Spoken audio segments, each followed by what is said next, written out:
നിങ്ങൾക്ക് ഈ ഒരു വ്യക്തിയെ അറിയാമോ? അറിയാം, മലയാളികൾ അങ്ങനെ ഒന്നും മറക്കില്ല ഷിംജിത എന്ന യുവതിയെ. കാര്യം ബസ്സിൽ കൂടെ യാത്ര ചെയ്ത ഒരു വ്യക്തി വൈറലാവാൻ വേണ്ടി മാത്രം തന്റെ ദേഹത്തിൽ അനാവശ്യമായി സ്പർശിച്ചു എന്ന് പറഞ്ഞ് വീഡിയോ പുറത്തുവിട്ട് ഒടുവിൽ ആ വ്യക്തി അപമാനം സഹിക്കാതെ തന്റെ ജീവൻ അവസാനിപ്പിക്കുകയായിരുന്നു. അന്ന് എന്തൊക്കെയായിരുന്നു അല്ലേ? ഷിംജിതയെ പൊക്കാൻ വേണ്ടി പോലീസ് നെട്ടോട്ടമോടി ഒടുവിൽ ഇവിടെ നിന്നോ സ്വന്തക്കാരുടെ വീട്ടിൽ നിന്ന് പിടിച്ചു. പക്ഷേ ഒടുവിൽ എന്തായി? പിടിച്ചകത്തിട്ട് കുറച്ച് ദിവസം കഴിഞ്ഞപ്പോൾ ജാമ്യത്തിൽ വിട്ടയക്കുകയായിരുന്നു. എന്നിട്ടൊന്നും സംഭവിച്ചില്ല. ഒരു വിവരവുമില്ലായിരുന്നു കുറേ നാളത്തേക്ക്. നമ്മളെല്ലാവരും കരുതി കാണും വല്ല ശിക്ഷയും കൊടുത്തു കാണുമെന്നൊക്കെ. പക്ഷേ ഒന്നുമില്ല.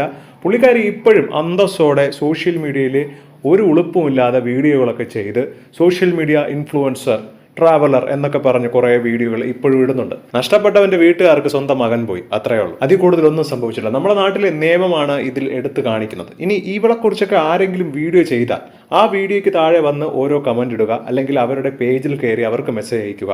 അതായത് എന്നെക്കുറിച്ചിട്ട വീഡിയോ എത്രയും പെട്ടെന്ന് ഡിലീറ്റ് ചെയ്യണം, ഇല്ലെങ്കിൽ താൻ നിങ്ങൾക്കെതിരെ കേസെടുക്കും എന്ന രീതി. എന്താ അല്ലേ? എന്തൊക്കെ ആയിരുന്നു മീഡിയകളൊക്കെ ചർച്ച ചെയ്തത്? അവർക്കൊരു വാർത്ത, ആ ഒരു വാർത്ത കഴിഞ്ഞപ്പോൾ അവർ ഈ കാര്യം വിട്ടു. ഇന്നും ഇതിനെക്കുറിച്ച് കവർ ചെയ്യുന്ന ഒരു ചാനൽ പോലും ഇല്ല, ഇതിനെക്കുറിച്ച് സംസാരിക്കുകയുമില്ല.